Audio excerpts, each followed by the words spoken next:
오늘 말씀에서는 암몬, 모압, 에돔, 블레셋에 대한 심판에 대한 말씀이 나옵니다. 하나님은 이스라엘만의 하나님이 아니죠. 모든 열방의 하나님이십니다. 하나님의 관심은 모든 열방이 하나님을 아는 데 있어요. 그리고 하나님은 모든 열방을 다스리시고 이끄십니다. 지금까지 우리나라가 이렇게 안전하게 살 수 있었던 것은 하나님의 인도함이 있었기 때문이죠. 우리가 이 새벽에 나라 민족을 위해 기도하는 이유도 하나님께서 이 나라를 지켜주셔야만 되기 때문이에요. 하나님은 이렇게 모든 열방을 다스리시고 지켜주십니다. 3절입니다. 너는 암몬 족속에게 이르기를 너희는 주 여호와의 말씀을 들을지어다. 주 여호와께서 이같이 말씀하셨느니라. 내 성소가 더럽힘을 받을 때에 내가 그것에 관하여 이스라엘 땅이 황폐할 때에 내가 그것에 관하여 유다 족속이 사로잡힐 때에 내가 그들에 대하여 이르기를 아하 좋다 하였도다. 그 암몬이 예루살렘이 바벨론에 의해서 멸망을 당하고 유다 백성들이 또 바벨론 포로로 끌려갈 때에 그들이 즐거워하고 기뻐하였어요. 여러분, 이 얼마나 악합니까? 그러니까 암몬은 자신들만 불행하지 않으면 되는 거예요. 유다의 멸망으로 인하여 자신들에게 경제적인 유익이 올 것이다라는 그러한 기대감을 가졌어요. 다른 사람의 불행을 자신의 이익의 수단으로 삼으려는 암몬에 대해서 하나님은 심판을 말씀하십니다. 6절입니다. 주 여호와께서 이같이 말씀하셨느니라. 내가 이스라엘 땅에 대하여 손뼉을 치며 발을 구르며 마음을 다하여 멸시하며 즐거워하였나니. 그러니까 이 예루살렘이 멸망당하고 포로로 끌려갈 때 막 박수치고 막 기뻐가지고 이랬다는 거예요. 그래서 하나님께서는 그 암몬의 악한 모습을 보고 심판하시는데요. 7절입니다. 그런즉 내가 손을 내 위에 펴서 너를 다른 민족에게 넘겨주어 노략을 당하게 하며 너를 만민 중에서 끊어버리며 너를 여러 나라 가운데서 패망하게 하여 멸하리니 내가 주 여호와인 줄을 너희가 알리라 하셨다 하라. 하나님의 관심은 암몬이 하나님을 아는 데 있는 겁니다. 그래서 그들이 악을 행한 것에 대해서 하나님은 심판하시고 그 심판을 통하여 암몬이 하나님을 바로 알기를 원하셨어요. 혹시 우리도 다른 사람의 고통과 불행에 대해서 기뻐한 적은 없습니까? 내가 싫어했던 사람, 나의 원수, 그 사람이 어떤 고통을 당할 때 속으로 쌤통이다, 속 시원하다, 내가 그럴 줄 알았다, 이렇게 기뻐하며 손뼉을 친 적 없습니까? 다른 사람의 불행을 자신의 기쁨과 이익으로 생각한다며 이익의 기회로 삼는다면 하나님은 기뻐하지 않아요. 하나님은 우리의 마음을 다 보고 계십니다. 8절입니다. 주 여호와께서 이같이 말씀하셨느니라. 모압과 세일이 이르기를 유다 족속은 모든 이방과 다름이 없다 하도다. 근데 모압에 대해서 말씀하시는데요. 여러분, 모압은 누구의 후손입니까? 롯의 후손이에요. 아브라함의 조카 롯. 그러면 유다 백성들의 멸망에 대해서 마음 아파야 될 거 아니겠습니까? 같은 집안이잖아요. 그러면 이제 이 유다에 대해서 멸망에 대해서 마음이 아파하고 또 이 롯의 후손이니까 당연히 롯도 하나님을 섬겼기 때문에 이 모압 족속도 하나님을 섬겨야 되는데 모압은 유다를 이방인 취급을 했단 말이에요. 이 말은 뭐냐면 이방인 취급했다라는 것은 상종하지 않고 나무를 여겼고 또 배척했다라는 뜻이 있어요.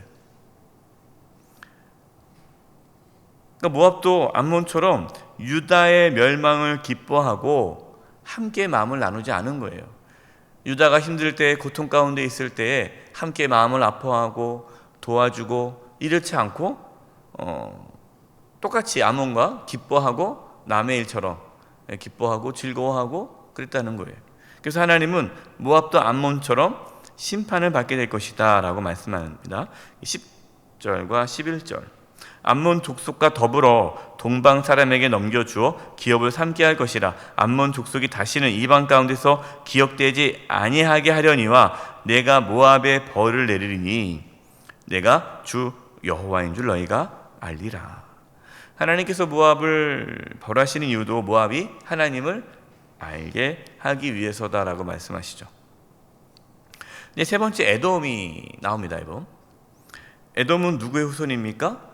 네, 에서의 후손이에요. 여러분, 에서의 후손이면 이게 아브라함과 이삭 이게 후손이잖아요. 근데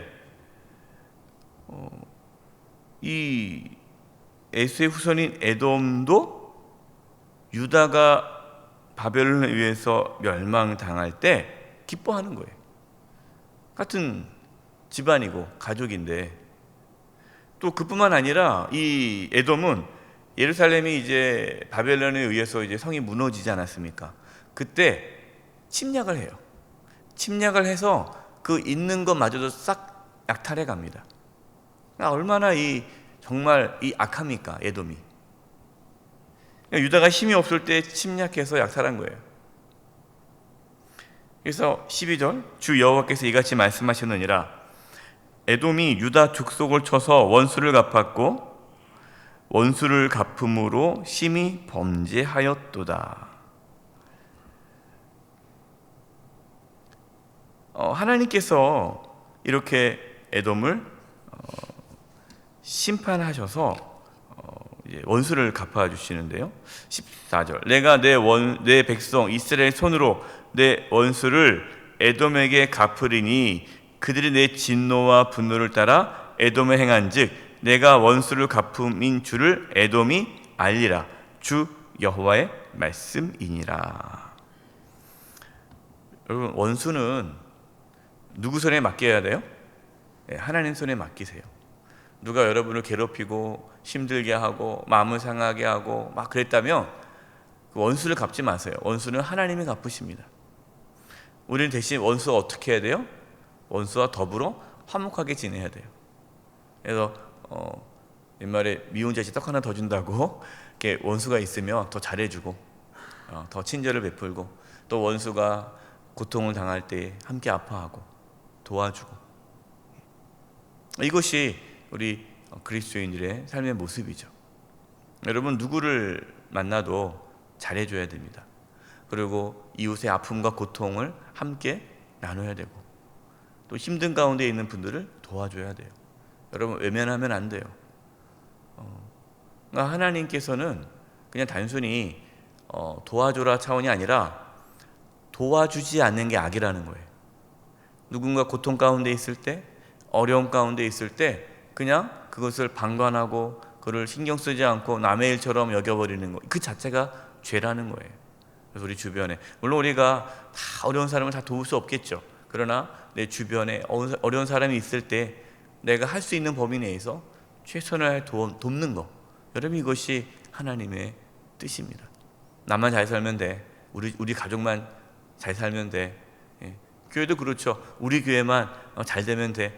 옆에 있는 교회 망하면은 잘 됐다. 이제 거기 성도도 우리 교회 오겠네. 여러분, 이것은 얼마나 이게 악한 건지 몰라요. 그래서 어느 교회가 힘들다, 어렵다 그러면 같이 아파하고 기도해주고, 또 그 교회가 다시 잘 됐다 그러면은 너무 기뻐하고 즐거워하고. 여러분, 이것이 우리 그리스도인들의 진정한 모습이죠. 마지막으로 이제 블레셋에 대해서 나옵니다. 블레셋은 여러분 알다시피 이스라엘이 가나안 땅을 점령할 때부터 싸웠던 족속이에요.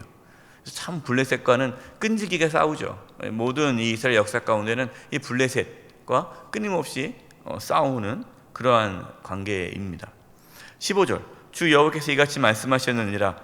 블레셋 사람이 옛날부터 미워하여 멸시하는 마음으로 원수를 갚아 진멸하고자 하였도다. 그러니까 블레셋 마음에는요, 이 이스라엘, 유다에 대한 원한과 분노가 가득했어요.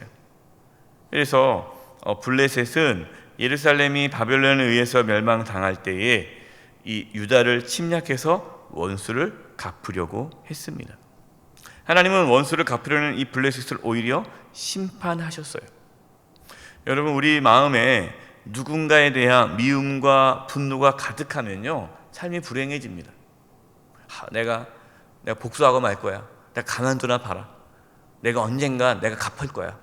여러분, 그렇게 분노와 원한과 원수 갚으려고 막 그렇게 마음에 가득하잖아요. 그러면 그 사람의 삶이 무너져요. 피폐해집니다. 하나님의 도우심을 경험하지 못해요. 참 안타까운 게 그 분노와 원한과 미움이 가득한 상태에서 하나님, 왜 내 삶에 하나님이 도와주지 않습니까? 기도하는 분들이 있는데, 여러분, 그것은 기도 응답이 안 돼요. 하나님 우리의 마음을 다 보십니다. 먼저 우리가 누군가를 미워하고 그 원한이 가득한 마음을 십자가 아래에 다 쏟아내야 되지 않으면 하나님의 은혜를 경험할 수가 없어요. 역시 여러분과 마음 가운데 누구를 증오하고 미워하고 원한이 가득한 마음이 있습니까? 이거를 십자가의 은혜로 용서할 수 있기를 바랍니다. 그래야 우리가 살아요. 그래야 마음의 평안이 찾아옵니다. 그래야 하나님의 도우심이 우리의 삶에 나타나게 되는 거예요. 원수는 누구한테 맡기라고요? 하나님 손에. 우리는 그를 용서하고 그를 축복하는 거예요. 그러면 하나님께서 우리를 괴롭혔던 사람들을 다 또 혼내주시고 또 정리해주시고 하나님의 그 은혜가 우리의 삶에 나타나게 되는 것입니다.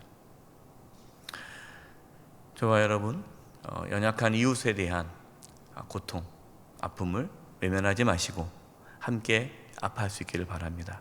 특별히 우리를 힘들게 했던 사람들이 어려움을 겪었을 때 진심으로 그를 위해 기도해 줄 수 있는 주님의 마음을 품을 수 있기를 바랍니다. 그럴 때 하나님께서는 우리의 삶을 더 풍성케 하실 것입니다. 이 은혜가 있기를 간절히 축원드립니다. 기도하겠습니다. 하나님 아버지,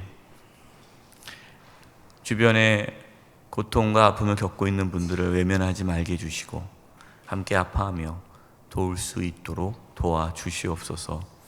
또 우리를 힘들게 한 자들의 고통을 기뻐하지 않게 해주시고 원수를 갚지 말며 그들을 선대할 수 있도록 도와주시옵소서.